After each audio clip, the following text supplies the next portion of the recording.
पहला ट्यूटोरियल हम डिस्कस करेंगे आज grand strategy of China and South China Sea. Doctor Mohammad Ali Ehsan ने लिखा है ये एडिटोरियल एक्सप्रेस ट्रिब्यून का एडिटोरियल है। इसमें जो बेसिक चीज़ डिस्कस की गई है वो स्ट्रेटजिक इम्पोर्टेंस है चाइना साउथ चाइना सी की, कि साउथ चाइना सी इतना इम्पोर्टेंट क्यों है, इस पर इतना कन्फ्लिक्ट क्यों चल रहा है। इसके अलावा मोनरो डॉक्ट्राइन ऑफ यूएस, उसका एक ब्रीफ इंट्रोडक्शन है और उसकी रेलेवेंस है चाइना की स्ट्रेटजी, जो भी चाइना अपना रहा स्ट्रेटजी साउथ चाइना सी में, इसके साथ उसकी रेलेवेंस थोड़ी सी वो डिस्कस की गई है। इसके अलावा पाकिस्तान का इस सारी सिचुएशन में और जो है क्या रिस्पांस होना चाहिए और पाकिस्तान इस पे क्या रिस्पांस दे रहा है, इसके बारे में इसमें काफ़ी थोड़ा सी एक जो डिस्कशन वो की गई है। तो ये काफ़ी एक कह लें कि इंफॉर्मेटिव आर्टिकल है जिसमें काफ़ी थ्योरीज डिस्कस की गई हैं, वो हम डिस्कस करेंगे। इसके अलावा इंपॉर्टेंट टर्मिनोलॉजीज जो इस्तेमाल हो रही हैं साउथ चाइना सी को लेकर, वो हम इसमें बात करेंगे। मोनरो डॉक्ट्राइन जो है उसको एक्सप्लेन करेंगे।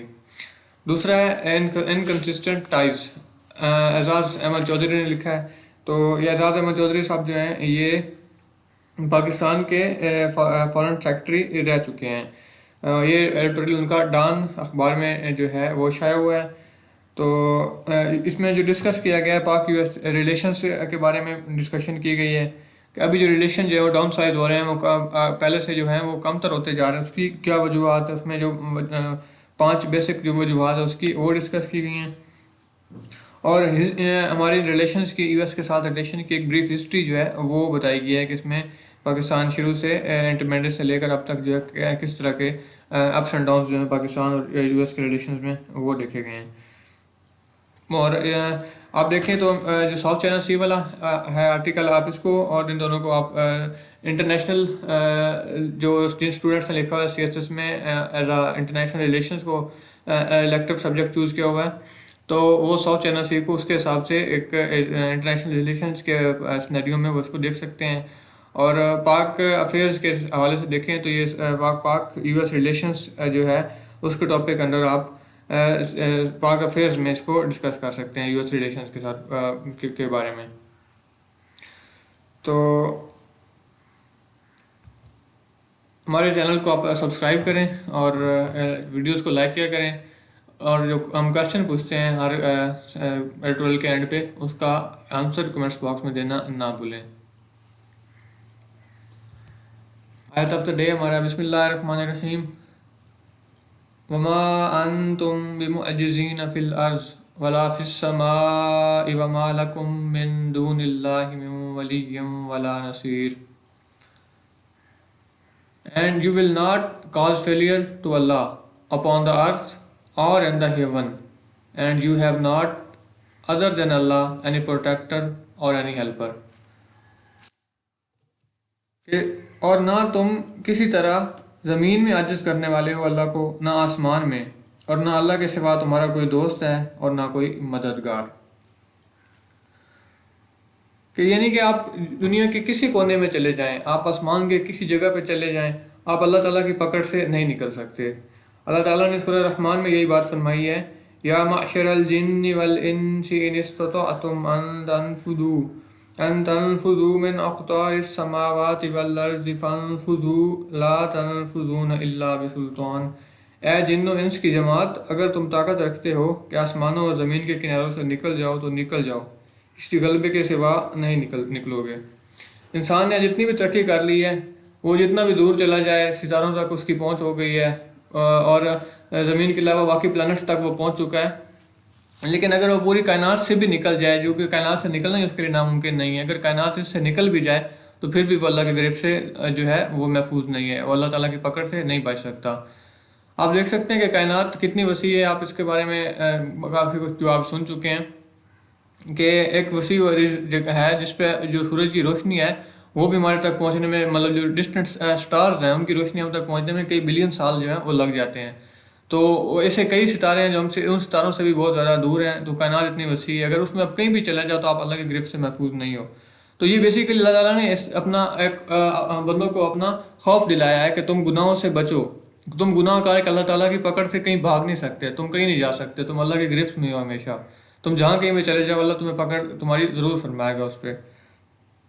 और अल्लाह ताला के सिवा तुम्हारा कोई मददगार नहीं है। तुम किसी की पनाह में नहीं आ सकते कि जो तुम्हें अल्लाह से बचा सके, और ना तुम इतने खुद ज़ोर आवर हो, ताकतवर हो कि कहीं अल्लाह की गिरफ्त से भाग सको। तो ये बेसिक जो इसमें है वो अल्लाह ताला इसमें इस आयत का जो थीम बेसिक वो हमें समझ आया है। अल्लाह ताला इसमें बता रहे हैं कि तुम मुझसे डरते रहो और मेरी तरफ ही लौटते रहो, क्योंकि तुम मुझसे मेरे गज़ब से कभी नहीं बच सकते। अगर तुम मेरी नाफरमानी करते रहो तो मैं तुम्हें पकड़ ज़रूर फरमाऊँगा। अल्लाह ताला हमें अल्लाह ताला अपनी नाफरमानी से महफूज रखे। China's grand strategy in South China Sea. इसमें जो बेसिक चीज़ें डिस्कस करेंगे हम वो है मोनरो डॉक्ट्राइन। सिमिलरिटी क्या है मोनरो डॉक्ट्राइन और शीज डॉक्ट्राइन जो प्रेसिडेंट हैं चाइनीज़ प्रेसिडेंट ये, उनकी डॉक्ट्राइन में क्या सिमिलरिटीज़ इसमें नज़र आ रही हैं हमें। और CSS जो है साउथ चाइना सी, ये चाइना के लिए स्ट्रेटजिकली इकोनॉमिकली कितना इंपॉर्टेंट है वो इसमें हम डिस्कस करेंगे। तो बेसिक जो हम जिसमें चीज़ डिस्कस करने जा रहे हैं वो importance of South China Sea for China. South China Sea के बारे में बात करें तो ये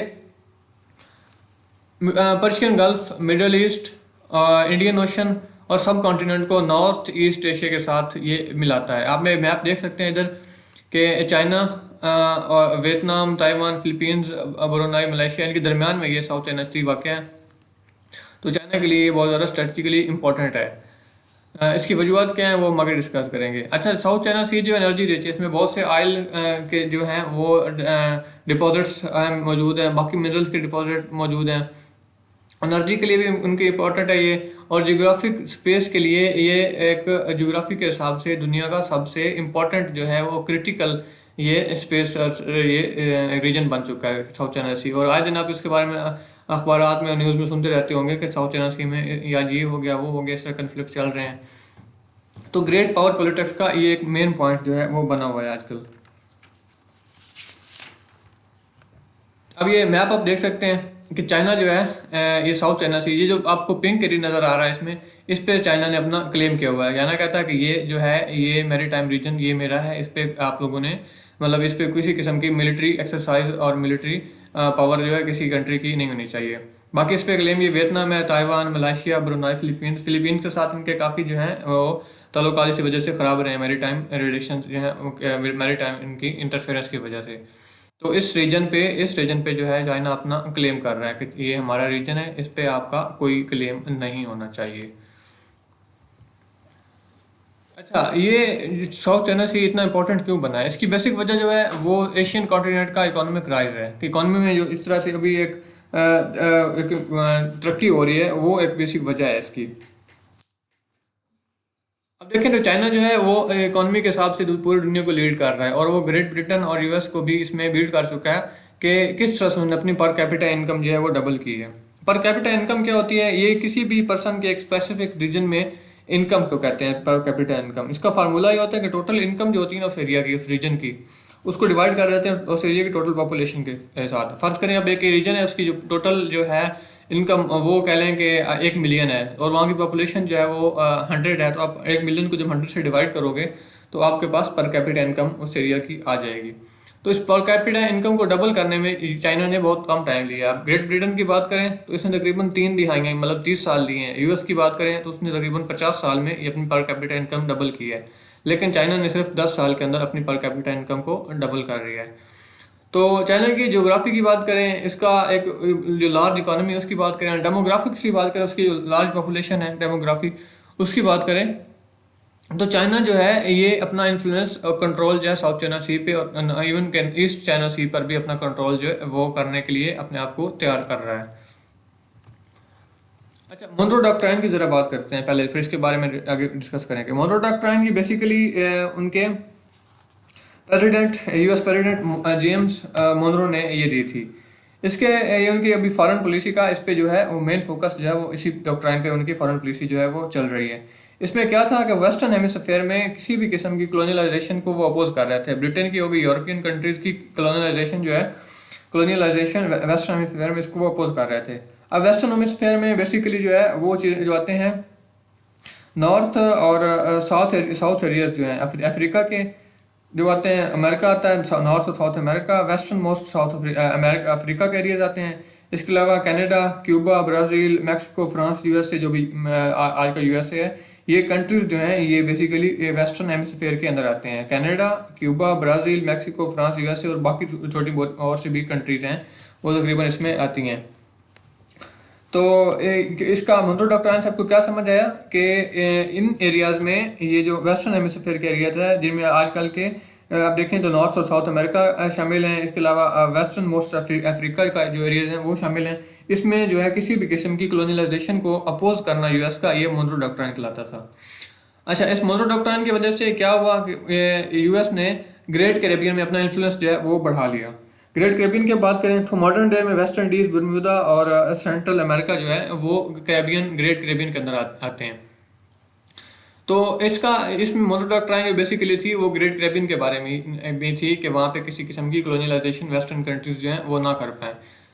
अच्छा, ये डॉक्ट्राइन जो थी ये यूरोपियन को रोकने के लिए थी कि वो इन एरियाज में ना घुसें और वहाँ पे अपनी कॉलोनियलाइजेशन ना करें। इसका मकसद वहाँ के लोगों को सब्जुगेट करना नहीं था, उनको अपने डोमिनेशन में लाना नहीं था।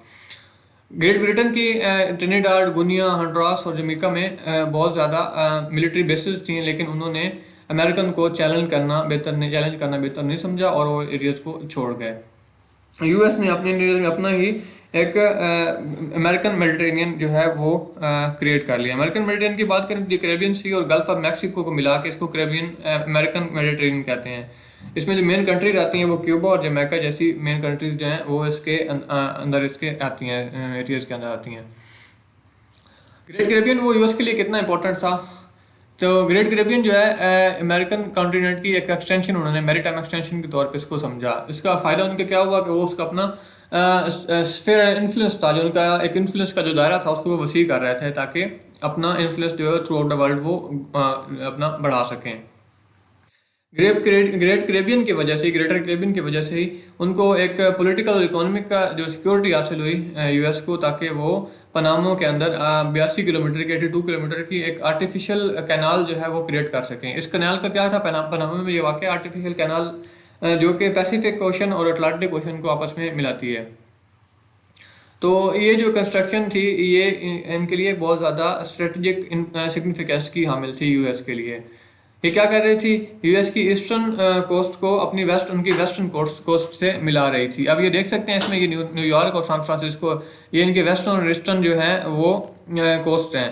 तो ये इनको पहले जो सफ़र पड़ा था मैप में देख सकते हैं, तो ये इनका जो पहले इनको इससे ट्रैवल करना पड़ रहा था वो बहुत ज़्यादा मैरीटाइम डिस्टेंस था।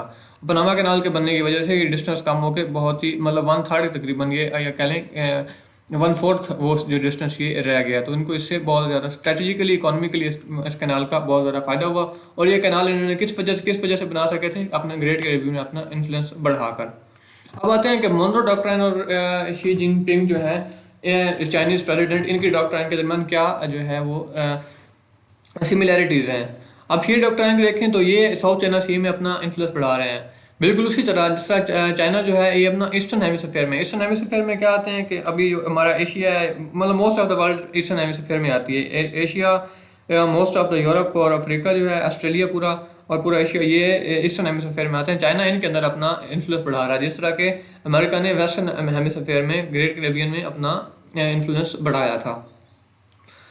तो यूएस ने क्या किया था, वेस्टर्न हेमिस्फीयर को कंट्रोल करके उन्होंने पूरी वर्ल्ड पे अपना कंट्रोल जो है वो जमा लिया। अब चाइना यही कर रहा है कि ईस्टर्न हेमिस्फीयर पे कंट्रोल करके पूरी दुनिया को कंट्रोल करने के बारे में सोच रहे हैं। जिस तरह से ग्रेट कैरेबियन में देख सकते हैं कि ब्रिटिश एम्पायर की मिलिट्री बेसेस थी, इस तरह इन कंट्रीज में साउथ चाइना सी के साथ जो मुल्क कंट्रीज हैं, फिलीपींस हो गया, वियतनाम हो गया, इनमें यूएस की मिलिट्री बेसेस मौजूद हैं। इसके अलावा अगर ईस्ट चाइना सी की बात करें तो कोरिया और जापान में भी इनकी बेसिस जो है चाइना यूएस की वो मौजूद है। तो जिस तरह से यूएस ने ग्रेट कैरेबियन को अपना एक इन्फ्लुएंस बढ़ाने के लिए, स्फीयर ऑफ इन्फ्लुएंस बढ़ाने के लिए इस्तेमाल किया था, इसी तरह साउथ चाइना सी को जो चाइना है वो अपना इन्फ्लुएंस बढ़ाने के लिए इस्तेमाल कर रहा है। लेकिन इसमें थोड़ी सी डिफरेंसेस जो देख सकते हैं कि अमेरिका के इकोनॉमिक राइज की वजह से वहाँ मिलिट्री राइज जो है वो भी सामने उनका आ गया। तो जिसकी वजह से ये वेस्टर्न हेमिस्फीयर का हेजीमोन बन गया। हेजीमोन क्या कहते हैं, ये कहते हैं सुप्रीम लीडर को, वहाँ पावरफुल लीडर को हेजीमोन कहते हैं। तो साउथ चाइना सी का जो मैटर है थोड़ा सा डिफरेंट है। क्या क्यों डिफरेंट है? क्योंकि जो इसमें जितनी भी स्टेट्स आ रही हैं, इसमें फिलीपींस हो गया, वियतनाम हो गया, मलाइशिया, जो भी कंट्री जिसके करीब आ रही हैं, वो एक आम रेस में लगी हुई हैं। उनके दरमियान बहुत ज़्यादा आर्म्स के बारे में रेस चल रही है। तो चाइना नहीं चाहता कि इनके साथ किसी भी किस्म की जो इसकी मिलिट्री कन्फ्लिक्ट में पड़े। वो नहीं चाहता कि वो इसको सबमिट कर दें, कि इसके सामने हथियार डाल दें और इसको अपना हेजेमोन तस्लीम करें। चाइना सिर्फ ये चाहता है कि उसकी 9 डाइस लाइन की रिस्पेक्ट की जाए और अपने जो तमाम कंट्रीज हैं अपने एक्सक्लूसिव इकोनॉमिक जोन्स में अपने आप को कन्फाइंड रखें। अच्छा, 9 डाइस लाइन और एक्सक्लूसिव इकोनॉमिक जोन्स के बारे में ज़रा बात करते हैं। 9 डाइस लाइन जो है, ये एक लाइन सेगमेंट्स का एक सेट है मैप्स के ऊपर, जिस पे चाइना करता है कि चाइना अपना क्लेम करता है। चाइना कहता है कि ये हमारा एरिया है, इसके ऊपर आपका क्लेम नहीं होना चाहिए। ये 9 डाइस लाइन कहते हैं। अच्छा, एक्सक्लूसिव इकोनॉमिक जोन्स क्या होते हैं? डबल ईजी ये कहते हैं कि एरिया एक्सटेंडेड होता है 230 माइल। आपकी जो टेरिटोरियल आपकी मैरीटाइम लिमिट है, उससे एक्सटेंड करके 230 माइल तक आपका ये एरिया होता है। तकरीबन 200 नॉटिकल माइल या 230 जो नॉर्मल माइल्स होते हैं वो बनता है। तो इस एरिया पे किसी भी कंट्री का मतलब इस मैरीटाइम एरिया में तमाम जो रिसोर्सेज होते हैं उस पर इस कंट्री का अपना होल्ड होता है। तो चाइना इस पे मल्टीलेटरल सिस्टम में बात करने के लिए तैयार नहीं हो रहा है। साउथ चाइना सी पे वो कहता है कि बायलेटरली हमारे साथ बात करे हर कंट्री। तो चाइना जो इसमें मिलिट्री मल्टीपोलैरिटी का सामना करना पड़ सकता है चाइना को। तमाम स्टेट्स जो हैं वो अपना इन्फ्लुएंस इसमें यूज़ करेंगी इन रिसोर्सेज को हासिल करने के लिए, अपनी मिलिट्री को भी इस्तेमाल करेंगी। लेकिन जो और चाइना जो है उसको रिस्पेक्ट देंगे एज हेजेमॉन ऑफ द रीजन, और किसी भी बाहर की पावर के साथ वो चाइना के खिलाफ इंटरफेयर करने के लिए अपने आप को कोलेब्रेशन के लिए पेश नहीं करेंगे। ये आप देख सकते हैं 9 डाइस लाइन के बारे में। 9 डाइस लाइन है जो चाइना इस पे अपना क्लेम करता है। चाइना कहता है कि ये हमारा एरिया है, और इसके जो बाहर जो हैं तमाम कंट्रीज के, वो एक्सक्लूसिव इकोनॉमिक जोन्स को इसके बाहर समझता है कि वो सारे जो जोन्स हैं वो इसके बाहर हैं। एक्सक्लूसिव इकोनॉमिक जोन और चाहता है कि तमाम countries Vietnam, Malaysia, Brunei, Philippines, Taiwan, ये इससे बाहर ही अपने आप को रखें और इसके अंदर अपने आप को ना लाएं। चाइना की अच्छा, साउथ चाइना सी जो है ये सिक्योरिटी के लिए भी चाइना की सिक्योरिटी के लिए बहुत इंपॉर्टेंट है, क्योंकि इनकी एंटी एक्सेस स्ट्रेटजी का हिस्सा है। साउथ की तरफ से यूएस की एयरफोर्स और सी की तमाम जो फोर्सेज हैं, नेवी को इनकी कोस्ट तक पहुंचने से रोकने के लिए एक बहुत बड़ा हथियार है। तो साउथ चाइना सी चाइना की सिक्योरिटी के लिए भी बहुत इंपॉर्टेंट है। इकॉनमी की बात करें तो इसमें ऑयल और नेचुरल गैस के बहुत से रिसोर्सेज साउथ चाइना सी में पाए जाते हैं। अगर ये यहाँ से एक्सट्रैक्शन शुरू कर दें तो इनका मिडिल ईस्ट पे जो डिपेंडेंसी है वो बहुत कम हो जाएगी। अगर बात करें तो ये इनकी स्ट्रेटजी साउथ चाइना सी में ग्रैंड स्ट्रेटजी बन जाती है। किस तरह बनती है? क्योंकि चाइना जो है वो सी पैक और पाकिस्तान के ग्वादर पोर्ट से क्या हासिल करना चाह रहा है, अगर उसको हम थोड़ा समझ लें। चाइना यही काम करना चाह रहा है कि जो यूएस ने पनामा कैनाल के साथ किया था, पनामा कैनाल के जरिए से, क्योंकि उन्होंने अपना मैरीटाइम डिस्टेंस जो है वो कम किया, अपनी वेस्टर्न एंड ईस्टर्न जो कोस्ट थी उनको आपस में मिला दिया थोड़े ही सफ़र के साथ, थोड़े फासले के साथ। चाइना भी यही कर रहा है कि सी पैक के जरिए से, ग्वादर पोर्ट के जरिए से अपने वेस्टर्न एरियाज को वो कनेक्ट कर रहा है पोर्ट्स के साथ, ग्वादर पोर्ट के साथ। तो इसकी वजह से उनका मैरीटाइम डिस्टेंस जो है वो कम हो जाएगा। कंक्लूड करते हैं कि पाकिस्तान का इसमें क्या रोल हो सकता है इस सारे सिस्टम में। साउथ चाइना सी का जो एक कंट्रोल है वो चाइना के लिए स्ट्रेटेजिक नेसेसिटी है। उसमें आपको पीछे हम समझा चुके हैं कि किस तरह से उनकी सिक्योरिटी इकॉनमी के लिए साउथ चाइना सी इंपॉर्टेंट है। और ये उनका एक यूएस को एक रिस्पॉन्स भी है कि जो कि आहिस्ता आहिस्ता एशिया के अंदर घुसता आ रहा है।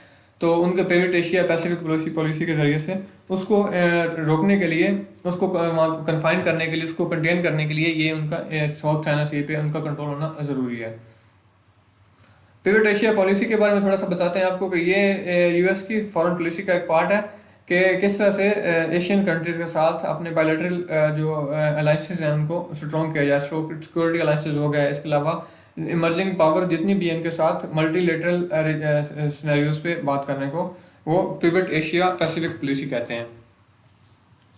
तो पाकिस्तान की जो लीडरशिप है वो भी अपने रोल से गाफिल है कि उन्होंने क्या रोल इसमें प्ले करना है। तो पाकिस्तान को एक पीपल्स इलेक्टेड पार्लियामेंट, मतलब ट्रूली पीपल्स इलेक्टेड पार्लियामेंट की ज़रूरत है, और विजनरी लीडर की, एक अच्छे लीडर की ज़रूरत है जो इस सारे स्ट्रेटेजिक जो अभी अलाइंसेस बन रहे हैं और स्ट्रेटेजिकली जो इंपॉर्टेंट इश्यूज हो रहे हैं उन पर वो अपने आप को अपने लिए अपना अच्छा मौक़िफ़ पाकिस्तान का पेश कर सकें। वोकैबुलरी की तरफ आते हैं तो प्रेसिडेंट्स को कहते हैं कि बीइंग मोर इम्पोर्टेंट को प्रेसिडेंट कहते हैं। सब्जुगेट होता है ब्रिंग अंडर डोमिनेशन, किसी को अपने गलबे के अंदर लाना, उस पर कंट्रोल करना। कब्जा करना, रेप्लिकेट होता है एग्जैक्ट कॉपी करना, कॉपीइंग को कहते हैं कॉपी को। हेजिमोन होता है सुप्रीम लीडर, मतलब किसी भी इलाके का बड़ा। लिटोरल जो ऐसे एरियाज को कहते हैं, ऐसी कंट्रीज को कहते हैं जो सी शोर के साथ साथ वाक़ होती हैं। अच्छा, मोनरो डॉक्ट्राइन किसने प्रपोज की थी, ये आप कमेंट्स बॉक्स में लिखना ना भूलें। मोनरो डॉक्ट्राइन हम आपको बता चुके हैं, लेकिन आपने क्वेश्चन इसका कमेंट्स बॉक्स में आंसर देना ज़रूर है।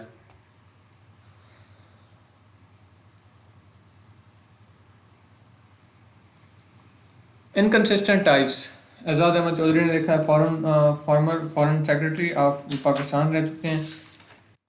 इसमें जो हम बेसिक टॉपिक्स डिस्कस करेंगे वो है कि पाकिस्तान जो है यूएस रिलेशन पाकिस्तान के साथ किस तरह से चल रहे हैं, और रिलेशन जो हैं वो डाउन साइज क्यों हो गए हैं, और एक हिस्ट्री के बारे में बात करेंगे। पाकिस्तान और यूएस के रिलेशन की हिस्ट्री के बारे में हम बात करेंगे। अच्छा देखें, तो जब जब से अफगानिस्तान से यूएस निकला है, तब से उनके पाकिस्तान के साथ जो रिलेशंस हैं वो डाउन साइड होते जा रहे हैं, वो कम होते जा रहे हैं। जो बाइडन ने अपनी 3 प्रेसिडेंसी के पहले 3 साल में पाकिस्तान के साथ किसी किस्म का कोई कंटेक्ट नहीं किया, और अभी इस साल मार्च में आके एक अनसाइंड लेटर मिला था प्राइम मिनिस्टर शहबाज शरीफ को, जो बाइडन का, जिसमें उन्होंने पार्टनरशिप पाकिस्तान और यूएस की पार्टनरशिप के काफ़ी ज़ोर दिया है। पाकिस्तान में इसको काफ़ी वेलकम किया गया था कि पाकिस्तान जो है वो तमाम मेजर पावर के साथ अपना बायलैटरल रिलेशन को इम्प्रूव करना चाहता है। लेकिन इस लेटर की वजह से कोई ख़ास बायलैटरल रिलेशनशिप में इम्प्रूवमेंट नहीं आई। यूएस के under secretary for political affairs ने पाकिस्तान का रिसेंटली विजिट किया है, तो ये बायलैटरल टाइज पे बात की है, सिक्योरिटी इशूज़ पे बात की है, तो ये एक अच्छा ब्रेक थ्रू था रिलेशन में। और हमारे प्राइम मिनिस्टर ने भी एक रिप्लाई भेजा बाइडन के लेटर का, तो इससे ये ज़ाहिर होता है कि पाकिस्तान बायलैटरल रिलेशंस को आगे इन्हांस करने में, बढ़ाने में काफ़ी जो है वो कीननेस रखता है, इंक्लाइंड है। अच्छा, बेसिक जो हम बात करते हैं कि यूएस जो पाकिस्तान के साथ इतनी डिसएंचेंटमेंट क्यों शो कर रहा है, पाकिस्तान के साथ उसके तल्लुकात के लिए वो इतना पाकिस्तान को अनइम्पॉर्टेंट क्यों जो है वो कंसिडर कर रहा है, तो इसके बारे में थोड़ा सा हम बात करते हैं कि पाकिस्तान के बेसिक वजूहत क्या हैं। पहली है कि पाकिस्तान की पॉलिटिकल इंस्टेबिलिटी, पाकिस्तान के इकोनॉमिक क्राइसिस। पॉलिटिकल इंस्टेबिलिटी की बात कर रहे हैं तो पॉलिटिक्स में जो कुछ आप हो रहा है वो आप देख रहे हैं, इकोनॉमी की वो किसी से ढकी छुपी बात नहीं है। और अभी टेररिज्म का जो पाकिस्तान में दोबारा से एक रिसर्जेंस हो रही है, इन सब चीज़ों की वजह से पाकिस्तान की इम्पोर्टेंस जो है थ्रू आउट द वर्ल्ड वो काफ़ी कम हो गई है, और यूएस के लिए भी वो काफ़ी इम्पोर्टेंस पाकिस्तान की कम हो गई है। दूसरी वजह क्या है कि यूएस जो अफगानिस्तान से निकल गया, तो उसका इंटरेस्ट जो इस कंट्री में था अफगानिस्तान में वो ख़त्म हो गया, और इसकी इनका इंटरेस्ट अफगानिस्तान की जुड़ा था वो भी बिल्कुल सेम इंटरेस्ट पाकिस्तान के साथ उनका था, तो इसकी वजह से उनका पाकिस्तान के लिए बहुत कम इम्पोर्टेंस का हामिल रह गया है। अच्छा, तीसरी वजह क्या है कि इंडिया के साथ इनके रिलेशन जो हैं वो इम्प्रूव हो रहे हैं, तो चाइना को कंटेन करने के लिए, चाइना की रिवलरी में, चाइना की मुखालफत में ये इंडिया को बहुत ज़्यादा स्ट्रेटजिक पार्टनर के तौर पे अपना देख रहे हैं। चौथी वजह क्या है कि यूएस जो है वो पाकिस्तान को कंसीडर करता है कि पाकिस्तान चाइनीज़ कैंप में है, लेकिन पाकिस्तान जो है काफ़ी टाइम से सिग्नल दे रहा है कि पाकिस्तान स्ट्रेटेजिक ऑटोनॉमी की बात करता है। पाकिस्तान जो तमाम कंट्रीज के साथ किसी खास के कैंप में नहीं है, बल्कि सबके साथ एक अच्छे रिलेशन रखने का ख्वाहिशमंद है। पाँचवीं वजह क्या है कि 2022 अप्रैल 2022 के रिजीम चेंज ऑपरेशन जो है उसके जो क्लेम करते हैं, कुछ पॉलिटिकल पार्टियाँ क्लेम करती है कि वो रिजीम चेंज ऑपरेशन हुआ है, तो उसमें यूएस के एक ऑफिशियल डोनाल्ड डू का कहते हैं कि उसमें काफ़ी हाथ है। इन एलिगेशन की वजह से यूएस और पाकिस्तान के रिलेशन काफ़ी ख़राब हुए थे, और बावजूद इसके कि डोनाल्ड डू ने कांग्रेस की सब कमेटी के सामने एक स्टेटमेंट में इस चीज़ को डिनाई किया है कि किसी किस्म के रिजीम चेंज ऑपरेशन में यूएस का कोई हाथ नहीं है। हिस्टोरिकल कंटेक्स्ट में देखें तो पाकिस्तान के और यूएस के रिलेशन जो है पहली दफ़ा इतने ख़राब नहीं हुए, इससे पहले भी इस तरह से कई दफ़ा हो चुका है। और इनके साथ रिलेशन जो है वो एंगेजमेंट और एस्ट्रेंजमेंट के दरमियान में घूमते रहे हैं। कि एंगेजमेंट क्या है कि अच्छे रिलेशन हो जाने एकदम से, फिर एकदम से बिल्कुल कह लें कि बेगानगी आ जानी, एस्ट्रेंजमेंट आ जानी। पाकिस्तान 1947 में इंडिपेंडेंस के बाद जो यूएस है वो पाकिस्तान के इकोनॉमिक और मिलिट्री पार्टनर के तौर पे सामने आया। पाकिस्तान के ग्रीन रेवोल्यूशन में इसके अलावा इंडस्ट्रियल डेवलपमेंट में उसने पाकिस्तान का बहुत साथ दिया। ग्रीन रेवोल्यूशन क्या होता है कि किसी भी कंट्री की इकोनॉमी को एग्रीकल्चर के जरिए से इम्प्रूव करने को ग्रीन रेवोल्यूशन कहते हैं। तो इसमें पाकिस्तान के इन्होंने बहुत साथ दिया था। पाकिस्तान की तरक्की जो है वो काफ़ी हाई लेवल पे चली गई और पाकिस्तान को एक रोल मॉडल के तौर पे समझा जाने लगा थ्रू आउट द एशिया। अच्छा, इन रिलेशन में जब फिर एक मतलब डाउन स्ट्रीम था भाई, जब 1965 की इंडो पाक वार हुई तो ये दोस्ती जो है वो तकरीबन एकदम से ख़त्म हो गई। बॉन होमी कहते हैं दोस्ती को। तो यूएस ने पाकिस्तान पे पाबंदियाँ लगा दी, सैक्शन लगा दी। अच्छा, 1971 में पाकिस्तान एक्सपेक्ट कर रहा था कि यूएस जो है वो पाकिस्तान का इसमें साथ देगा मिलिट्री के हिसाब से, लेकिन ऐसा कुछ नहीं हुआ। तो ये सारे इसी तरह से स्ट्रेंजमेंट चलती रही, इस तरह ताल्लुकात ख़राब रहे, यहाँ तक कि सोवियत ने अटैक कर दिया अफगानिस्तान पे। तो इसके बाद पाकिस्तान और यूएस जो है वो टीम अप हो गए, मिल गए आपस में और अफगान जिहाद को सपोर्ट करने लग गए।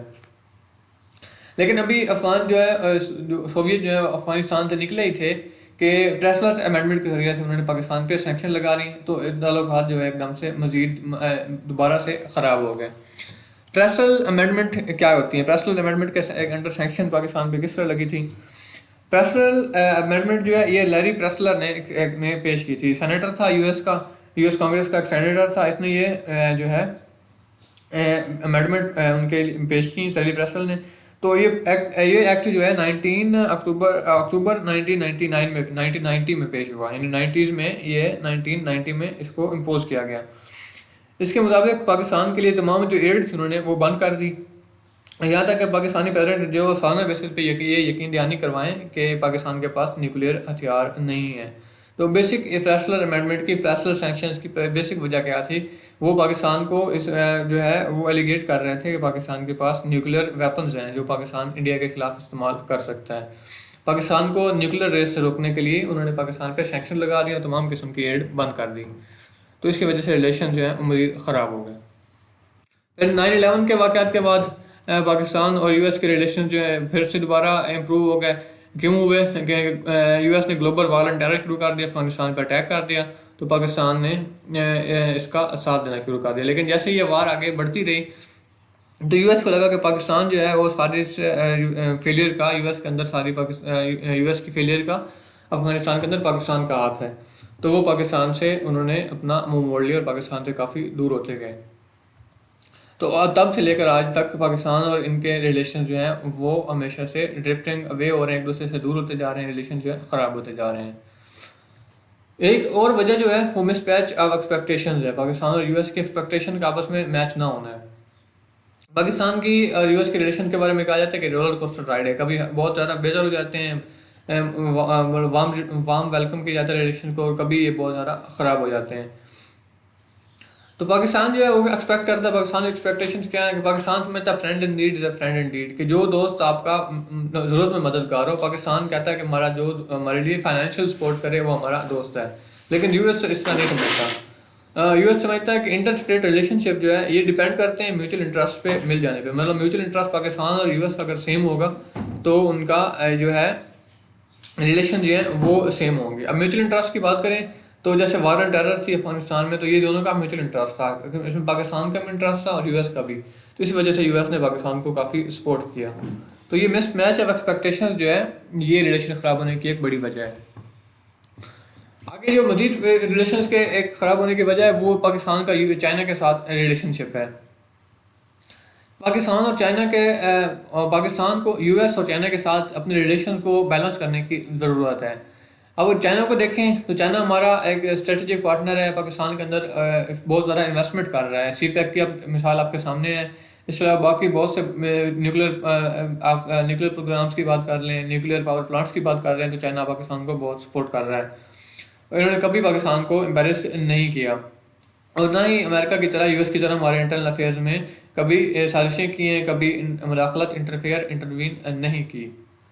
और तमाम इंटरनेशनल फोरम पे यूएन की बात करें, सिक्योरिटी काउंसिल, जहाँ कहीं भी पाकिस्तान को ज़रूरत पड़ी है तो इंटरनेशनल फोरम पे भी चाइना ने पाकिस्तान को सपोर्ट किया है। अगर यूएस की देखें तो यूएस भी पाकिस्तान के लिए इक्वली इंपॉर्टेंट है। यूएस पाकिस्तान का सबसे बड़ा ट्रेडिंग पार्टनर है और पाकिस्तान की इन्वेस्टमेंट का एक पाकिस्तान के अंदर आने वाली इन्वेस्टमेंट का एक बहुत बड़ा सोर्स है यूएस। और पाकिस्तानी स्टूडेंट्स और फिजिशियन जो है वो अपनी स्टडीज़ के लिए यूएस में जाते रहते हैं। पाकिस्तान की आईटी में यूएस का बहुत ज़्यादा हाथ है। और मिलिट्री में भी देखें तो मिलिट्री फाइट जो है वार अगेंस्ट टेरर में पाकिस्तान का मिलिट्री पार्टनर के तौर पर भी ये उभर के सामने आया था। तो कंक्लूड करते हैं कि हमारी गवर्नमेंट को डिसाइड करना पड़ेगा कि चाइना और यूएस के साथ पाकिस्तान ने किस तरह के रिलेशन रखने हैं, और ये डिपेंड करेगा पाकिस्तान के अपने इंटरेस्ट पे, ना कि यूएस के फोर्सफुली पाकिस्तान को कोई करने पे अब मजबूर करे। तो पाकिस्तान को खुद से डिसाइड करना पड़ेगा कि उसका नेशनल इंटरेस्ट किस तरफ जाने में है, यूएस की तरफ जाने में, चाइना की तरफ जाने में, ये दोनों के साथ ताल्लुकात को यकसा रखने में है। वोकैबुलरी की तरफ आते हैं। प्लॉजिबल होता है रीजनेबल, मतलब जो एक रीजनेबल चीज़ होती है। डिसइंटेंशमेंट होता है कि किसी चीज़ को आप कंसीडर नहीं करते कि आपके लिए यूज़फुल है या अच्छी है। टेस्टिमोनी स्टेटमेंट को कहते हैं, बयान को कहते हैं। स्ट्रेंज होता है दूर हो जाना, बेगानगी हो जाना, क्लोज ना रहना, no longer close. Bonhomie कहते हैं फ्रेंडशिप को, दोस्ती को। क्वेश्चन हमारा कि 9/11 अटैक्स जो हैं वो किस टेररिस्ट ऑर्गेनाइजेशन ने लॉन्च किए थे। तो इसका आंसर आप कमेंट्स बॉक्स में लिखना ना भूलें। Thanks for watching.